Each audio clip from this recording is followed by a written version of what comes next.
ఎట్టకేలకు 18వ లోక్సభ ఎన్నికల నగారా మోగింది. ఎలక్షన్ కోడ్ వచ్చేసింది.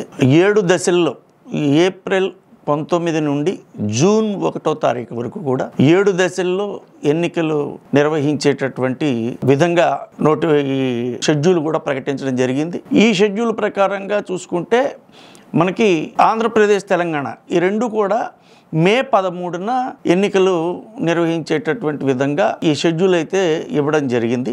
ఏప్రిల్ 18వ తారీఖున ఎలక్షన్ నోటిఫికేషన్ ఇస్తారు. అక్కడి నుంచి నామినేషన్ల ప్రక్రియ కూడా తీసుకోవడం జరుగుతుంది. అయితే ఇదంతా అందరికీ తెలిసిన విషయం అయినప్పటికీ కూడా ప్రత్యేకంగా ప్రస్తావించదలుచుకున్నది ఏంటి అంటే, భారతదేశ ఎన్నికలు అనగానే ప్రపంచం యావత్తు కూడా భారతదేశం కేసి చూస్తుంది. దీనికి గల కారణం ఏమిటంటే, భారతదేశం అనేటటువంటిది విశాలమైనటువంటి దేశము. ఇక్కడ విభిన్న మతాలు, విభిన్న భాషలు, విభిన్న సంస్కృతులు, అలాగనే లోయ ప్రాంతాలు, కొండ ప్రాంతాలు, అడవులు, ఈ రకాలైనటువంటివి, ఒక రకంగా చెప్పాలంటే ఎడారులు, ద్వీపాలు, ఈ సమూహం అంతా కూడా భారతదేశంలో ఉన్నటువంటి పరిస్థితుల్లో, భారతదేశం ప్రపంచంలోనే ఎక్కువ జనాభా కలిగినటువంటి దేశంలో ఎన్నికల ప్రక్రియ నిర్వహించడం అనేటటువంటిది చాలా కష్టమైనప్పటికీ కూడా మనకి ఇప్పటి వరకు జరిగినటువంటి ఎన్నికలు చాలా సజావుగా జరిపించుకోవడం అనేది ప్రపంచంలో మనం గుర్తింపు పొందడం జరిగింది.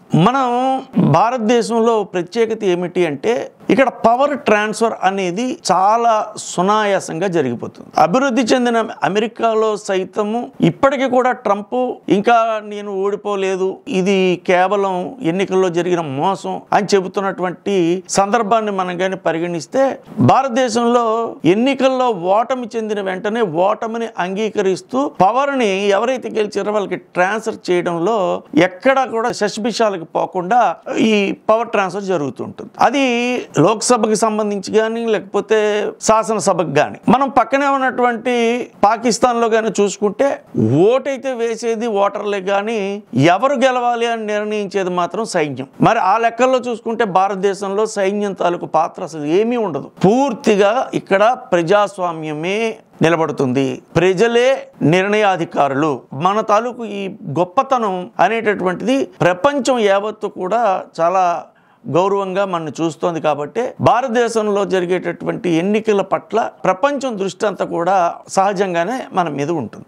అయితే ప్రస్తుతము ఈ ఎన్నికలు ఇప్పుడు ఎన్డీఏ కూటమికి, ఐఎన్డీఏ కూటమికి మధ్యన జరుగుతున్నటువంటి ఈ ఎన్నికల్లో ఎవరిది గెలుపు అయినప్పటికీ కూడా, ఎవరు ఓడినా సరే ఓటమిని గౌరవంగా అంగీకరించడం కానీ, అలాగనే గెలిచినటువంటి వాళ్ళు కూడా గౌరవంగానే గెలుపును స్వీకరిస్తూ ఓటమి చెందిన వాళ్ళని కూడా వాళ్ళు అనునయిస్తూనే భారతదేశంలో ఈ ప్రజాస్వామ్యం అనేటటువంటిది వర్ధిల్లుతోంది. ఒక రకంగా చెప్పాలంటే మన రాజ్యాంగము అసలు ఆ ప్రపంచంలోనే అన్ని దేశాలకి కూడా ఆదర్శమైనటువంటి రాజ్యాంగం. అందువల్లనే భారత్ అనగానే ఒక ప్రత్యేకమైనటువంటి గుర్తింపు పొందడానికి గల కారణం మన దగ్గర ఉన్నటువంటి ప్రజాస్వామ్య విధానమే అని చెప్పక తప్పదు.